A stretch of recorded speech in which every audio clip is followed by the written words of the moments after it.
ಸಾಯಿರಾಮ್. ಓಂ ಸಾಯಿನಾಥಾಯ ನಮಃ. ಎಲ್ಲರಿಗೂ ನಮಸ್ಕಾರ. ನಮ್ಮ ಸಾಯಿ ತ್ರಿಲೋಕೇಶು ಚಾನಲ್ಗೆ ಸ್ವಾಗತ. ಯಾರೆಲ್ಲ ನಮ್ಮ ಸಾಯಿ ತ್ರಿಲೋಕೇಶು ಚಾನಲ್ನ ಸಬ್ಸ್ಕ್ರೈಬ್ ಆಗಿಲ್ವೋ ದಯವಿಟ್ಟು ಸಬ್ಸ್ಕ್ರೈಬ್ ಆಗಿ ಹಾಗೂ ಸಾಯಿ ಸಂದೇಶಗಳನ್ನು ತಿಳಿದುಕೊಳ್ಳಿ. ಬನ್ನಿ, ಈ ದಿನ ಸಾಯಿ ಬಾಬಾರವರು ಏನನ್ನ ಸಂದೇಶ ಕಳಿಸಿದ್ದಾರೆ ಎಂದು ನೋಡೋಣ. ನಿಮ್ಮ ಜೀವನದಲ್ಲಿ ನೀವು ಕಷ್ಟಪಟ್ಟು ಸಂಪಾದಿಸಿದ್ದನ್ನು, ನಿಮ್ಮ ಹಕ್ಕನ್ನು ಯಾರಾದರೂ ಕಿತ್ತುಕೊಂಡಿದ್ದಾರಾ? ಪ್ರಯತ್ನ ಮಾಡಿ ಮಾಡಿ ಸಾಕಾಗಿ ಇನ್ನು ನನ್ನಿಂದ ಸಾಧ್ಯವಿಲ್ಲ ಎಂದು ಕೈ ಚೆಲ್ಲಿ ಕುಳಿತಿದ್ದೀರಾ? ಹಾಗಿದ್ದರೆ ಈ ವಿಡಿಯೋ ನಿಮಗಾಗಿಯೇ ಇದೆ. ಕೊನೆವರೆಗೂ ಈ ವಿಡಿಯೋವನ್ನು ನೋಡಿ. ಯಾಕೆಂದರೆ ಶಿರಡಿಯ ಸಾಯಿಬಾಬಾರವರು ಇಂದು ನಿಮಗೆ ಒಂದು ಅದ್ಭುತ ರಹಸ್ಯವನ್ನು ಹೇಳಲಿದ್ದಾರೆ. ನೀವು ಕಳೆದುಕೊಂಡಿರುವುದೆಲ್ಲವೂ ಈಗ ದುಪ್ಪಟ್ಟಾಗಿ ನಿಮ್ಮ ಬಳಿಗೆ ಮರಳಿ ಬರುವ ಸಮಯ ಬರುತ್ತಿದೆ. ಬ್ರಹ್ಮಾಂಡದ ಆ ನಿಯಮವೇನು? ಬಾಬಾ ನಿಮ್ಮನ್ನು ಹೇಗೆ ಕೈ ಹಿಡಿಯಲಿದ್ದಾರೆ ಎಂದು ನೋಡೋಣ ಬನ್ನಿ. ಕೊನೆಯವರೆಗೂ ಈ ವಿಡಿಯೋವನ್ನು ಪೂರ್ತಿಯಾಗಿ ಕೇಳಿ.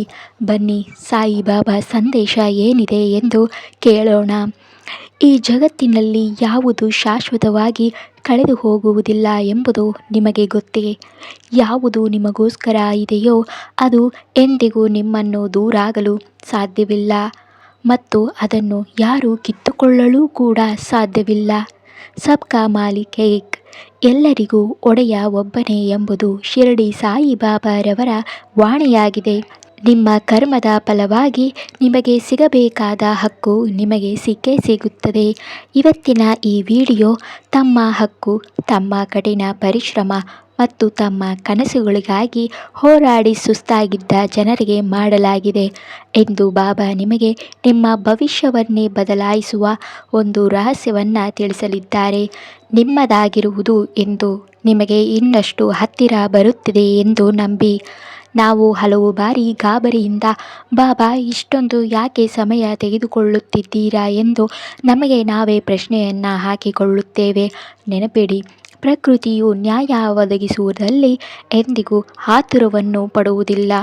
ನೀವು ಇಂದು ಬಿತ್ತಿದ ಬೀಜದ ಫಲ ಸಿಗಲು ಒಂದು ನಿರ್ದಿಷ್ಟ ಸಮಯ ಬೇಕಾಗುತ್ತದೆ.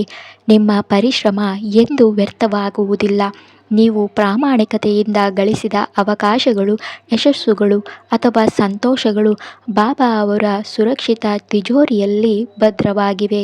ಸಮಯ ಬಂದಾಗ ಅವುಗಳನ್ನು ಬಡ್ಡಿ ಸಮೇತ ನಿಮಗೆ ಬಾಬಾರವರು ಹಿಂತಿರುಗಿಸುತ್ತಾರೆ. ನಿಮ್ಮ ಕರ್ಮವನ್ನು ನೀವು ಮಾಡುವುದನ್ನು ಮಾತ್ರ ನಿಲ್ಲಿಸಬೇಡಿ, ಏಕೆಂದರೆ ಫಲಿತಾಂಶ ನಿಮ್ಮ ಕೈಯಲ್ಲಿ ಇರುವುದಿಲ್ಲ, ಅದು ಬಾಬಾ ಅವರ ಕೈಯಲ್ಲಿರುತ್ತದೆ. ಬಾಬಾ ಅವರ ವಿಧಾನದಲ್ಲಿ ಸುರಕ್ಷಿತವಾಗಿದೆ. ಭಯ ಮತ್ತು ಸಂಶಯ, ಈ ಎರಡು ವಿಷಯಗಳು ನಮ್ಮನ್ನು ನಮ್ಮ ಗುರಿಯಿಂದ ದೂರವಿಡುತ್ತವೆ. ನನಗೆ ಇದು ಸಿಗುತ್ತದೋ ಇಲ್ಲವೋ ಎಂದು ನೀವು ಯೋಚಿಸಿದಾಗ ನಿಮ್ಮ ಮನಸ್ಸಿನಲ್ಲಿ ನೀವೇ ಕೊರತೆಯನ್ನು ಸೃಷ್ಟಿಸಿಕೊಳ್ಳುತ್ತೀರಾ. ಬಾಬಾ ನಿಮಗೆ ಹೇಳಲು ಬಯಸುತ್ತಾರೆ, ಚಿಂತೆಯನ್ನು ಬಿಡು. ನೀನು ನನ್ನ ಭಕ್ತನಾಗಿರುವುದರಿಂದ ನಿನಗೆ ಕೊರತೆ ಹೇಗಾದೀತು?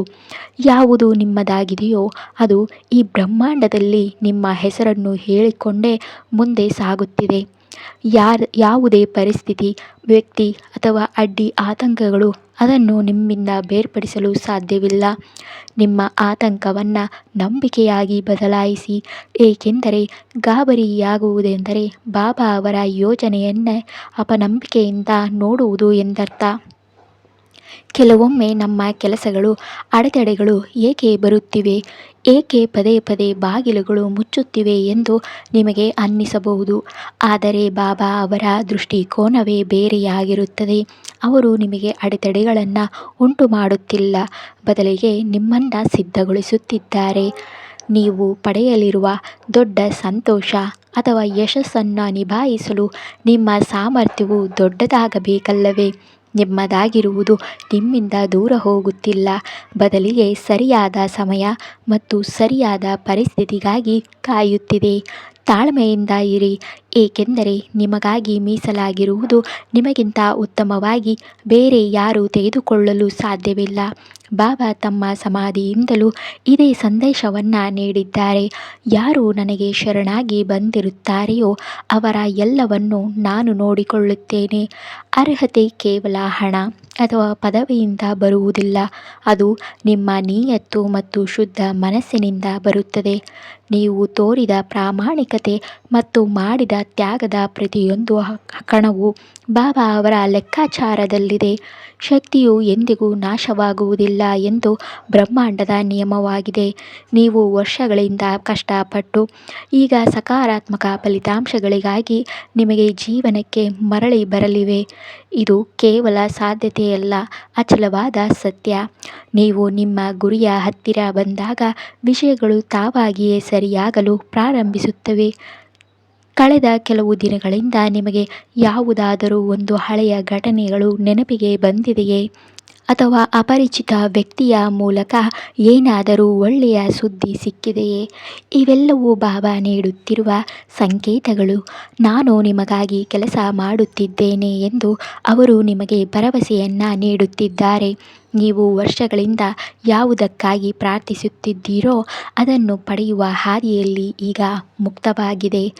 ಈಗ ಪ್ರಶ್ನೆ ಎಂದರೆ, ನಮ್ಮದಾದ ಆ ವಸ್ತುವನ್ನು ಪಡೆಯಲು ನಾವು ಏನು ಮಾಡಬೇಕು? ಉತ್ತರ ತುಂಬ ಸರಳವಾಗಿದೆ: ಸಮರ್ಪಣೆ. ನಾವು ಪಡೆಯುವ ಧಾವಂತದಲ್ಲಿ ಎಷ್ಟು ಹೋರಾಡುತ್ತೇವೆ ಎಂದರೆ ಆ ಧನಾತ್ಮಕ ಶಕ್ತಿಯ ಅರಿವನ್ನೇ ತುಂಬಿಬಿಡುತ್ತೇವೆ. ಬಾಬಾ ಹೇಳುತ್ತಾರೆ, ನಿಮ್ಮ ಹೊರೆಯನ್ನು ನನ್ನ ಮೇಲೆ ಹಾಕಿ ನಿಶ್ಚಿಂತರಾಗಿರಿ. ನೀವು ಚಿಂತಿಸುವುದನ್ನು ಬಿಟ್ಟು ನಿಮ್ಮ ಕೆಲಸದ ಕಡೆ ಗಮನ ಹರಿಸಿದಾಗ ಬಾಬಾ ಅವರ ಪವಾಡಗಳು ಕೆಲಸ ಮಾಡಲು ಪ್ರಾರಂಭಿಸುತ್ತವೆ. ನಿಮ್ಮದನ್ನು ಪಡೆಯಲು ನೀವು ಓಡಬೇಕಾದ ಅಗತ್ಯವಿಲ್ಲ. ಕೇವಲ ನಿಮ್ಮನ್ನು ನೀವು ಅದಕ್ಕೆ ಅರ್ಹರನ್ನಾಗಿ ಮಾಡಿಕೊಂಡರೆ ಸಾಕು. ನಿಮ್ಮ ಕಠಿಣ ಪರಿಶ್ರಮ ಮತ್ತು ಬಾಬಾ ಅವರ ಭಕ್ತಿಯ ಸಮತೋಲನವೇ ಆ ಫಲವನ್ನು ನಿಮ್ಮ ಮಡಿಲಿಗೆ ಹಾಕುತ್ತದೆ. ದೇವರ ಮನೆಯಲ್ಲಿ ತಡವಾಗಬಹುದು, ಆದರೆ ಅನ್ಯಾಯವಾಗುವುದಿಲ್ಲ. ನೀವು ಕಂಡ ಕನಸು ನೀವು ನಿಮ್ಮದೆಂದು ನಂಬಿದ್ದು ನಿಮ್ಮ ಹಣೆಬರಹದ ಒಂದು ಭಾಗವೇ ಆಗಿದೆ. ಕೆಲವೊಮ್ಮೆ ನಮಗೆ ಏನೂ ಸಿಗುತ್ತಿಲ್ಲ ಎಂದು ಅನ್ನಿಸಬಹುದು, ಆದರೆ ಸತ್ಯವೆಂದರೆ ಆ ಸಮಯದಲ್ಲಿ ನಮಗೆ ಅತ್ಯಂತ ಅಗತ್ಯವಿರುವುದನ್ನು ಬಾಬಾ ನಮಗೆ ನೀಡುತ್ತಿರುತ್ತಾರೆ. ಪರಿಸ್ಥಿತಿ ಎಷ್ಟೇ ವಿರುದ್ಧವಾಗಿದ್ದರೂ ನಿಮ್ಮ ಹಕ್ಕು ಎಂದಿಗೂ ಸಾಯುವುದಿಲ್ಲ. ನಿಮ್ಮ ಹಕ್ಕು ನಿಮ್ಮ ಬಳಿಯೇ ಬರುತ್ತದೆ. ಇದು ಬ್ರಹ್ಮಾಂಡದ ನಿಯಮ ಮತ್ತು ಬಾಬಾರವರ ಈ ನಿಯಮದ ರಕ್ಷಕನಾಗಿದ್ದಾರೆ. ಬಾಬಾ ನಿಮ್ಮಿಂದ ಕೇವಲ ಒಂದೇ ಒಂದು ಭರವಸೆ ಬಯಸುತ್ತಾರೆ, ಅದುವೇ ಅಚಲವಾದ ನಂಬಿಕೆ. ಇಡೀ ಜಗತ್ತಿನಲ್ಲಿ ನೀವು ಸೋತು ಹೋದಾಗ, ಇನ್ನು ಯಾವುದೇ ದಾರಿಯಿಲ್ಲ ಎಂದು ನಿಮಗನಿಸಿದಾಗ ನೀವು ಬಾಬಾ ಅವರಿಗೆ ಅತ್ಯಂತ ಹತ್ತಿರವಾಗಿದ್ದೀರಿ ಎಂದು ಅರ್ಥ ಮಾಡಿಕೊಳ್ಳಿ. ಆ ಕೊನೆಯ ತಿರುವೆ ನಿಮಗಾಗಿ ಹೊಸ ಆರಂಭವನ್ನು ತರಲಿದೆ. ನಂಬಿಕೆ ಇರಲಿ, ನಿಮ್ಮ ಪ್ರಾರ್ಥನೆಗಳು ವ್ಯರ್ಥವಾಗಿಲ್ಲ. ನಿಮ್ಮದಾಗಿರುವುದು ಶೀಘ್ರದಲ್ಲೇ ಯಾವುದಾದರೊಂದು ರೂಪದಲ್ಲಿ ನಿಮ್ಮ ಮನೆ ಬಾಗಿಲಿಗೆ ಬರಲಿದೆ. ಸಿದ್ಧರಾಗಿರಿ, ಏಕೆಂದರೆ ಬಾಬಾರವರ ಆಶೀರ್ವಾದವು ನೀವು ನಿಜವಾಗಿಯೂ ಇರಬೇಕಾದ ಸ್ಥಾನಕ್ಕೆ ನಿಮ್ಮನ್ನು ತಲುಪಿಸಲಿದೆ. ನಿಮ್ಮದಾಗಿರುವುದನ್ನು ನಿಮ್ಮ ಕಡೆಗೆ ಸೆಳೆಯಲು ನಿಮ್ಮ ಸುತ್ತಲೂ ಸಕಾರಾತ್ಮಕ ಶಕ್ತಿಯ ವಲಯವನ್ನು ನಿರ್ಮಿಸಿಕೊಳ್ಳಬೇಕು. ನಾವು ನಕಾರಾತ್ಮಕವಾಗಿ ಮಾತನಾಡಿದಾಗ ಅಥವಾ ಹೆದರಿದಾಗ ಆ ಆಶೀರ್ವಾದಗಳು ನಮ್ಮಿಂದ ದೂರ ತಳ್ಳುತ್ತವೆ. ಇಂದಿನಿಂದಲೇ ನಿಮ್ಮ ಮಾತುಗಳನ್ನು ಬದಲಾಯಿಸಿ. ಏನಾಗುತ್ತದೋ ಎನ್ನುವ ಬದಲು ಬಾಬಾ ಏನೇ ಮಾಡಿದರೂ ಒಳ್ಳೆಯದನ್ನೇ ಮಾಡುತ್ತಾರೆ ಎಂದು ಹೇಳಿ. ನೀವು ಕೃತಜ್ಞತೆಯ ಭಾವದಿಂದ ಬದುಕಿದಾಗ ಬ್ರಹ್ಮಾಂಡದ ಶಕ್ತಿಗಳು ನಿಮ್ಮದಾದದ್ದನ್ನು ವೇಗವಾಗಿ ನಿಮ್ಮತ್ತ ತರುತ್ತವೆ.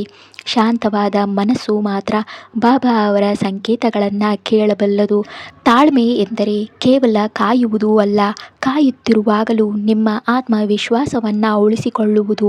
ಬಾಬಾ ನಿಮಗೆ ತೋರಿಸಿದ ಕನಸನ್ನು ನನಸು ಮಾಡುವ ಜವಾಬ್ದಾರಿಯು ಅವರದ್ದೇ ಆಗಿರುತ್ತದೆ. ತುಂಬ ಸಮಯ ಕಳೆದು ಹೋಯಿತು ಎಂದು ನಿಮಗನಿಸಬಹುದು. ಆದರೆ ಬಾಬಾ ಅವರ ಲೆಕ್ಕಾಚಾರದಲ್ಲಿ ಸಮಯದ ಅಳತೆಯೇ ಬೇರೆ. ಅವರು ನಿಮಗೆ ಕೇವಲ ಯಶಸ್ಸನ್ನು ನೀಡುತ್ತಿಲ್ಲ, ಆ ಯಶಸ್ಸನ್ನು ನಿಭಾಯಿಸುವ ಶಕ್ತಿಯನ್ನು ಕೂಡ ನೀಡುತ್ತಿದ್ದಾರೆ. ನಿಮ್ಮದಾಗಿರುವುದು ನಿಮ್ಮ ಕಠಿಣ ಪರಿಶ್ರಮದಿಂದ ಈಗಾಗಲೇ ಖಚಿತವಾಗಿದೆ. ಈಗ ಅದನ್ನು ಪಡೆಯುವ ಸಮಯ ಹತ್ತಿರ ಬರುತ್ತಿದೆ. ನೀವೇನು ಸಾಮಾನ್ಯ ವ್ಯಕ್ತಿಯಲ್ಲ, ನೀವು ಬಾಬಾ ಅವರ ಆಯ್ಕೆಯಾಗಿದ್ದೀರಾ. ಅವರು ನಿಮ್ಮನ್ನು ಆರಿಸಿಕೊಂಡಿದ್ದಾರೆ. ಅದಕ್ಕಾಗಿಯೇ ನಿಮ್ಮ ಮೇಲೆ ಅವರ ವಿಶೇಷ ದೃಷ್ಟಿ ಇದೆ. ನಿಮ್ಮದಾಗಿರುವುದು ಇಂದು ನಿಮ್ಮ ಬಳಿಗೆ ಬರಲು ಹಂಬಲಿಸುತ್ತಿದೆ. ನಿಮ್ಮ ಮೇಲೆ ಮತ್ತು ಬಾಬಾ ಅವರ ಮೇಲೆ ಸಂದೇಹ ಪಡುವ ಸಣ್ಣ ಅವಕಾಶವನ್ನು ಮನಸ್ಸಿನಿಂದ ಹೊರಹಾಕಿ. ನೀವು ವಿಜೇತರು. ಕೇವಲ ನಿಮ್ಮ ಗೆಲುವಿನ ಸಮಯಕ್ಕಾಗಿ ಕಾಯುತ್ತಾ ಇರಿ. ಬಾಬಾ ಅವರ ಹಸ್ತ ನಿಮ್ಮೊಂದಿಗಿದೆ. ಅವರ ಕೈ ನಿಮ್ಮ ತಲೆಯ ಮೇಲಿರುವಾಗ ಜಗತ್ತಿನ ಯಾವುದೇ ಶಕ್ತಿಯೂ ಕೂಡ ನಿಮ್ಮ ಹಕ್ಕಿನಿಂದ ನಿಮ್ಮನ್ನು ವಂಚಿತರನ್ನಾಗಿ ಮಾಡುವುದಿಲ್ಲ, ಮಾಡಲು ಕೂಡ ಸಾಧ್ಯವಾಗುವುದಿಲ್ಲ. ಕೆಲವೊಮ್ಮೆ ನಮ್ಮ ಗುರಿ ನಮಗೆ ತುಂಬ ದೂರವಿದೆ ಎಂದು ಅನಿಸಿದಾಗ ವಾಸ್ತವವಾಗಿ ನಾವು ಅದರ ಅತ್ಯಂತ ಹತ್ತಿರದಲ್ಲಿರುತ್ತೇವೆ. ಇದು ನಿಮ್ಮ ತಾಳ್ಮೆಯ ಪರೀಕ್ಷೆಯ ಕೊನೆಯ ಪರೀಕ್ಷೆಯಾಗಿರಬಹುದು. ಬಾಬಾ ಹೇಳುತ್ತಾರೆ, ನನ್ನ ಮೇಲೆ ಭರವಸೆ ಇಡು. ನಾನು ನಿನ್ನ ಜೊತೆಯಾಗಿ ನಿಂತಿದ್ದೇನೆ. ನಾನು ಬಯಸುವವರೆಗೂ ಯಾವುದೇ ಅಡ್ಡಿ ಆತಂಕಗಳು ನಿನ್ನನ್ನು ನಿನ್ನ ಹಕ್ಕಿನಿಂದ ದೂರ ಮಾಡಲು ಸಾಧ್ಯವಿಲ್ಲ. ಇದು ನಿಮ್ಮನ್ನು ನೀವು ಸುಟ್ಟುಕೊಳ್ಳುವ ಸಮಯ. ಏಕೆಂದರೆ ಬೆಂಕಿಯಲ್ಲಿ ಬೆಂದ ನಂತರವೇ ಚಿನ್ನವೇ ಅಪರಂಜಿಯಾಗಿ ಉಳಿಯುತ್ತದೆ. ನಿಮ್ಮ ಪರಿಶ್ರಮ ಮತ್ತು ನನ್ನ ಆಶೀರ್ವಾದ ಎರಡೂ ಸೇರಿದಾಗ ಈಗ ನಿಮ್ಮ ಹಣೆಬರಹದಲ್ಲಿ ಬರೆಯಲಿರುವ ಫಲಿತಾಂಶವನ್ನು ತರಲಿವೆ. ನಿಮ್ಮ ಆಲೋಚನೆಯು ಒಂದು ಕಾಂತದಂತೆ ಕೆಲಸ ಮಾಡುತ್ತದೆ ಎಂಬುದನ್ನು ನಿಮಗೆ ತಿಳಿದಿದೆಯೇ? ನೀವು ಕೊರತೆಯ ಬಗ್ಗೆ ಯೋಚಿಸಿದರೆ ಕೊರತೆಯೇ ಆಕರ್ಷಿಸುತ್ತದೆ. ಅದೇ ನೀವು ಬಾಬಾ ಅವರ ಆಶೀರ್ವಾದದ ಬಗ್ಗೆ ಯೋಚಿಸಿದರೆ ಅದೇ ನಿಮ್ಮ ಜೀವನದಲ್ಲಿ ಇಳಿದು ಬರುತ್ತದೆ. ನಿಮ್ಮದನ್ನು ಪಡೆಯಲು ನಿಮ್ಮ ಮನಸ್ಸಿನ ಬಾಗಿಲುಗಳನ್ನು ತೆರೆಯಿರಿ. ದೂರು ನೀಡುವುದನ್ನು ನಿಲ್ಲಿಸಿ ಮತ್ತು ಅತಿ ಶೀಘ್ರದಲ್ಲಿಯೇ ಬರಲಿವೆ ಆ ಸಂತೋಷವನ್ನು ಸ್ವಾಗತಿಸಲು ಸಿದ್ಧರಾಗಿರಿ. ಬಾಬಾ ನಿಮಗೆ ಹೇಳುತ್ತಿದ್ದಾರೆ, ನಿಮ್ಮ ಮನಸ್ಸಿನ ಕ್ಷುಣ್ಣತೆಯನ್ನು ನನ್ನ ಪ್ರೇಮದಿಂದ ತುಂಬಿಕೋ. ಆಮೇಲೆ ನೋಡು ನಾನು ನಿನ್ನ ಜೀವನವನ್ನು ಸಂತೋಷದಿಂದ ಹೇಗೆ ತುಂಬಿಸುತ್ತೇನೆ ಎಂದು. ಈಗ ನಿಮ್ಮ ಸುತ್ತಲೂ ಸಂಕೇತಗಳು ಸ್ಪಷ್ಟವಾಗಿ ಕಾಣತೊಡಗುತ್ತವೆ. ನಿಮ್ಮನ್ನು ವಿರೋಧಿಸುತ್ತಿದ್ದ ಜನರು ಬದಲಾಗುತ್ತಾ ಹೋಗುತ್ತಾರೆ ಅಥವಾ ನಿಮ್ಮ ಜೀವನದಿಂದ ದೂರಾಗುತ್ತಾ ಹೋಗುತ್ತಾರೆ. ಮುಚ್ಚಿದ ಹಾದಿಗಳು ಇದ್ದಕ್ಕಿದ್ದಂತೆ ತೆರೆದುಕೊಳ್ಳುತ್ತವೆ. ಇದು ಬ್ರಹ್ಮಾಂಡವು ನಿಮ್ಮತ್ತ ವಾಲಲಿರುವುದಕ್ಕೆ ಸಾಕ್ಷಿಯಾಗಿದೆ. ನಿಮ್ಮದಾಗಿರುವುದು ಈಗ ನಿಮ್ಮಿಂದ ಕೇವಲ ಒಂದು ಹೆಜ್ಜೆಯ ದೂರದಲ್ಲಿದೆ. ಜಾಗರೂಕರಾಗಿರಿ ಮತ್ತು ಬಾಬಾ ನೀಡುವ ಪ್ರತಿಯೊಂದು ಸಣ್ಣ ಸಂತೋಷಕ್ಕೂ ಕೃತಜ್ಞತೆಯನ್ನು ಸಲ್ಲಿಸಿ. ನಿಮ್ಮ ಕೃತಜ್ಞತೆಯೇ ಆ ದೊಡ್ಡ ಯಶಸ್ಸಿನ ಬಾಗಿಲನ್ನು ಸಂಪೂರ್ಣವಾಗಿ ತೆರೆಯುತ್ತದೆ. ನನ್ನ ಪ್ರೀತಿಯ ಸಾಯಿ ಭಕ್ತರೇ, ಇಂದು ನಿಮ್ಮ ಮನಸ್ಸಿನ ಹೊರೆಯನ್ನು ಹಗುರಗೊಳಿಸಿ ಮತ್ತು ಕಾಮೆಂಟ್ ಬಾಕ್ಸಲ್ಲಿ ನನ್ನ ಹಕ್ಕನ್ನು ಬಾಬಾ ನನಗೆ ಕೊಡಿಸುತ್ತಾರೆ ಎಂದು ಬರೆದು ನಿಮ್ಮ ನಂಬಿಕೆಯನ್ನು ಗಟ್ಟಿಗೊಳಿಸಿಕೊಳ್ಳಿ. ನಿಮ್ಮ ಪರಿಶ್ರಮ ಮತ್ತು ನಂಬಿಕೆಯ ಯಾವ ಕಥೆಯನ್ನು ನೀವು ಬಾಬಾ ಅವರಿಗೆ ಸಮರ್ಪಿಸಲು ಬಯಸುತ್ತೀರಾ? ನಿಮ್ಮ ಶ್ರದ್ಧೆಯೇ ಬಾಬಾ ಅವರಿಗೆ ಅತ್ಯಂತ ಪ್ರಿಯವಾದ ಪ್ರಸಾದವಾಗಿದೆ. ಈ ವಿಡಿಯೋ ನಿಮ್ಮ ಮನಸ್ಸಿನಲ್ಲಿ ನಂಬಿಕೆಯ ಹೊಸ ಜ್ಯೋತಿಯನ್ನು ಬೆಳಗಿಸಿದ್ದರೆ ಇದನ್ನು ಖಂಡಿತವಾಗಿ ಲೈಕ್ ಮಾಡಿ. ಈ ಸಮಯದಲ್ಲಿ ಸಕಾರಾತ್ಮಕತೆಯ ಅಗತ್ಯವಿರುವುದರಿಂದ ನಿಮ್ಮ ಸ್ನೇಹಿತರು ಮತ್ತು ಕುಟುಂಬದವರೊಂದಿಗೆ ಶೇರ್ ಮಾಡಿ ಮತ್ತು ನಮ್ಮ ಸಾಯಿ ಕುಟುಂಬದ ಭಾಗವಾಗಲು ನಮ್ಮ ಚಾನಲನ್ನು ಸಬ್ಸ್ಕ್ರೈಬ್ ಮಾಡಿ, ಬೆಲ್ ಐಕಾನ್ ಒತ್ತಿ. ಇದರಿಂದ ಬಾಬಾ ಅವರ ಪ್ರತಿಯೊಂದು ಸಂದೇಶವು ನಿಮಗೆ ಸರಿಯಾದ ಸಮಯಕ್ಕೆ ತಲುಪುತ್ತದೆ. ಸಾಯಿ ಬಾಬಾ ನಿಮ್ಮೆಲ್ಲರ ಮಡಿಲನ್ನು ಸಂತೋಷದಿಂದ ತುಂಬಲಿ. ಕೊನೆಯದಾಗಿ ಬಾಬಾ ಅವರ ಚರಣಗಳಲ್ಲಿ ಒಂದು ಸಣ್ಣ ಪ್ರಾರ್ಥನೆಯನ್ನು ಮಾಡೋಣ. ಹೇ ನನ್ನ ಸಾಯಿನಾಥನೇ, ನನ್ನ ಪ್ರಭು, ನಾನು ನಿಮ್ಮ ಚರಣಗಳಲ್ಲಿ ಮಂಡಿಯೂರಿ ನಮಸ್ಕರಿಸುತ್ತೇನೆ. ಬಾಬಾ, ನಿಮ್ಮ ಎಲ್ಲ ಭಕ್ತರು ತಮ್ಮ ಜೀವನದಲ್ಲಿ ಹೋರಾಡುತ್ತಿದ್ದಾರೆ ಮತ್ತು ತಮ್ಮ ಗುರಿಯನ್ನು ಹುಡುಕುತ್ತಿದ್ದಾರೆ ಎಂಬುದು ನಿಮಗೆ ತಿಳಿದಿದೆ. ಹೇ ದೇವ, ಅವರ ಹಕ್ಕು ಏನಿದೆಯೋ, ಅವರ ಪರಿಶ್ರಮದ ಫಲ ಏನಿದೆಯೋ ಅದನ್ನು ಅವರಿಗೆ ದಯಪಾಲಿಸಿ. ಅವರ ಹಾದಿಯಲ್ಲಿರುವ ಪ್ರತಿಯೊಂದು ಅಡೆತಡೆಗಳನ್ನು ನಿಮ್ಮ ದೈವಿಕ ಆಶೀರ್ವಾದದಿಂದ ದೂರ ಮಾಡಿ. ಹೇ ಬಾಬಾ, ಅವರು ತಮ್ಮ ಹಕ್ಕಿಗಾಗಿ ಅಚಲವಾಗಿರಲು ಮತ್ತು ಅವರ ನಂಬಿಕೆ ಎಂದಿಗೂ ತಡಮಡಿಸದಂತೆ ಅವರಿಗೆ ಶಕ್ತಿಯನ್ನು ನೀಡಿ ನಮ್ಮನ್ನು ನಿಮ್ಮ ಛತ್ರ ಛಾಯೆಯಲ್ಲಿ ಇಟ್ಟುಕೊಳ್ಳಿ ಮತ್ತು ಯಾವಾಗಲೂ ಸತ್ಯ ಹಾಗೂ ಪ್ರೇಮದ ಹಾದಿಯಲ್ಲಿ ನಡೆಸಿ. ನೀವೇ ನಮ್ಮ ರಕ್ಷಕರು, ನೀವೇ ನಮ್ಮ ದಾತರು. ಸಾಯಿ ಬಾಬಾ ಅವರ ಕೃಪೆ ನಿಮ್ಮ ಹಾಗೂ ನಿಮ್ಮ ಕುಟುಂಬದ ಮೇಲೆ ಸದಾ ಇರಲಿ. ಇದರೊಂದಿಗೆ ಎಲ್ಲರಿಗೂ ಶುಭವಾಗಲಿ. ಶುಭ ದಿನ.